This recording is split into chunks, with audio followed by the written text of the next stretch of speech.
जोंनि गासैबो हारि माहारिनि आफादफ्रा आरो जोंनि बे ख्रिस्टियान लिडारफोरखौ आं बुङो थांनाय बारावहाय थांदोंमोन आमायखौ लोगो लानो खिन्थु थांनाङा गभर्नरनाव थां दानि इउसिसि आरो एन्टि हिलिंनि जिनाखि आयेन खालामनानै दोनदों बेखौहाय मेम'रेन्डाम लिरनानै दोनदों दाबो पास जायाखै बेनिखायनो गोलावखौ आं मा बुंनो गुसुं बुंनायावनो जोङो गोबां जों बुजिनो आरो जों खामानिखौ मावनो गोलाव गोलाव जों लेक्सार होनानै जुदि जों एसेबो बुजियाबा जेबो लाब गैया स' this is my prayer for all our people.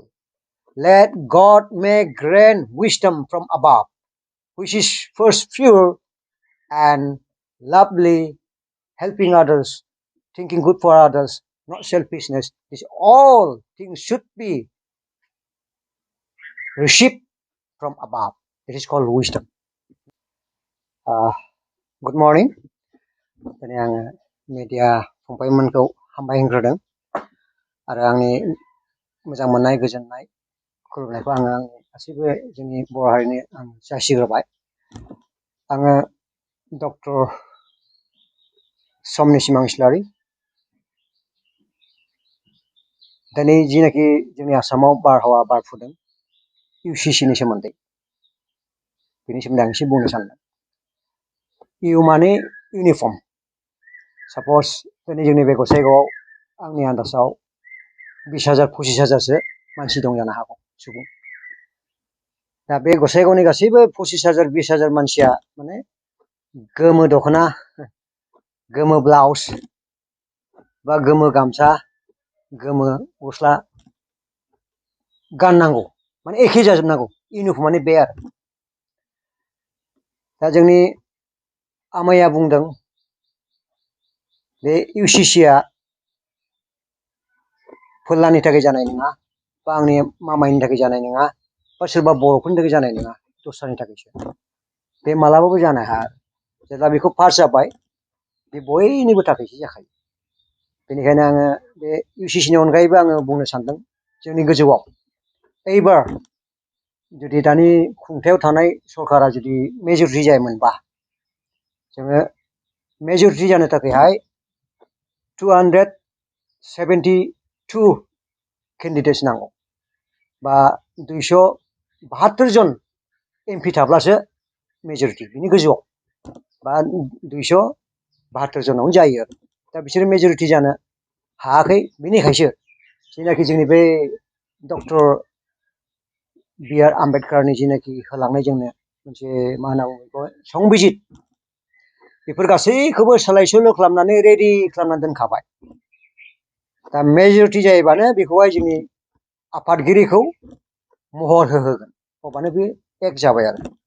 दा बे बुस्थुखौ हायैखाय दिनै जोंनि स्टेटआव माखासेफ्रा दिनै इउसिसि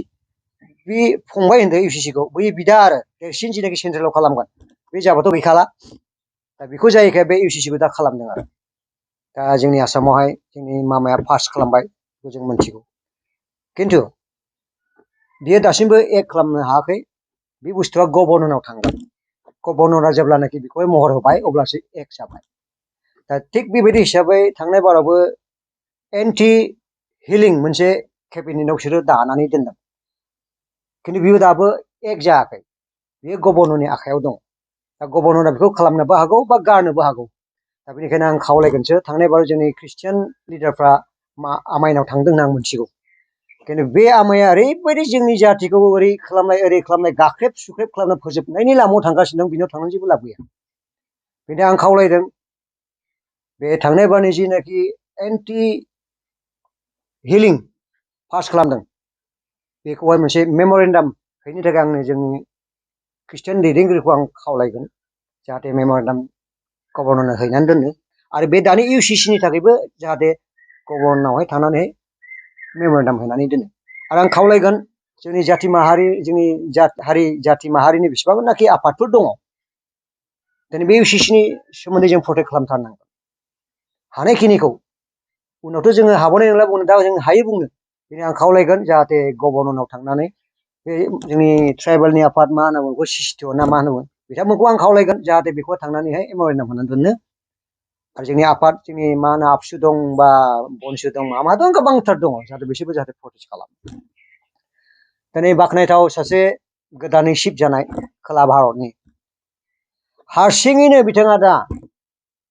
मा होनना बुङो आम्बेडकार बादि बियो बुंदों बाथ्राखौ दा बिनि बाथ्रा बुंनायखौ मोजां बाथ्राखौ खोनानानै दानि जिनाखि एखेबारे सालायनाय जोंनि बे भारतखौ सालायनाय दैदेनगिरिफ्रा ओरैबायदि गिदों बा मोनसे मा होनना बुङो दम होदों होननानै बुङो बिसिनि भाषायाव आरो बेबायदि जोंनो मोजां सैथो दैदेनगिरि नांगौ दा बिथाङा हारसिङैनो बेबायदि बुंगासिनो दङ दा जों दिनै मानो हाया जोंहा दिनै ट्राइबेल मानसिफ्रा दिनै ट्राइबेलफ्रा आसामाव 14थासो ग्रुप दङ दा बेनिखायनो दासान्दि बेखौ इजि दाला बे UCCआ जोंनि थाखाय नङा दस्रानि थाखायसो होननानै बेखौ मालाबा दाला दा बे जुदि इमप्लिमेन्टेसन जाबायबा अब्ला जोङो हां लानोबो हाला आरो बेनिखायनो गुरैयै आङो खावलायनोसै सानदों बे खामानिखौ जोङो जिखिया जोंनि बर' हारि माहारिनि आफादफोर दङ बिसोरो बेखौ मावनानै दोननांगोन जोंनि आमाइसिया थांनाय बाराव 2000आव ओरैबायदि थगायनानै उल्था फाल्था जोंनि मानसिफोरखौ लानानै जोंनि मानसिफ्राबो गावजों गाव थगायलायनानै थगायजानानै माबा मोनसे जेखौ मोननांगौमोन बेखौ मोना लाबानो दस्राखौ लानानै फैबाय थिग दङ नाथाय जायानाखि मेइन जोंनि जाथिनि थाखाय एखेबारे गावखौ बावसोमनाय जाथिनि थाखायहाय सोरबा बेखौ राजाबो होनना बुङो सुप्रिम सेक्रिफाइस खालामनाय मोनसे सागान होनायनि उनाव बेखौ थ्रोब सोफिननाया बे खुनु आयेननि जायाखै आरो बे भुल खालामदों जोंनि मानसिफ्रा आरो दाबो दिनैबो जोङो बेखौहाय सेस्था खालामनानै जुदि लाबोयोबा अब्लासो माबा मोनसे जाथिनि थाखायहाय जों मोजां मावनाय जागोन आरो आं बै बारावबो बुंदों नेलसन मान्डेलाया साउथ आफ्रिका फ्रिडमनि थाखायहाय बे 27 बोसोर बे जेल जादों नाथाय जेब्लानाखि एग्रिमेन्ट जाबाय अब्ला बे जेलनिफ्राय गनानै बे प्रेसिडेन्ट जानानै बे दा थैनानै थांबाय दा बेनिखायनो आं मोनसे बाथ्रा बुंनो सानदों जोंनि दिनै बर'नि गेजेरावहाय मोनसे उइसडम होननानै बुङो दा उइसडम गियान बे गियान बुस्थुआ जोंनाव गैया आरो नलेजआ दङ नलेज माने बुद्धि दा जोङो जोंनि संबिजितफोरखौ मोजां मोनथिनाय बा सोरनिबा बाय'ग्राफिखौ फरायनानै मोजां मोनथिनाय बेखौ जोङो बुद्धि होनना बुङो बे खर'जों खिन्थु गियान होनना बुङोब्ला बे गोजौनिफ्राय फैनाय माने इसोरनिफ्राय फैनाय बहुद धोरोमनि खोथा गैया दै दा जोंनि बर'फोरनि थाखाय नांगौ आरो जोंनि बर' दैदेनगिरिनि थाखाय बे नांगौ आरो गोजौनिफ्राय फैनाय गियान माने गुदियावहाय गोथार साफा बेनिफ्राय अननाय सैसोनाय मोजां मावनाय सेल्फिश नङा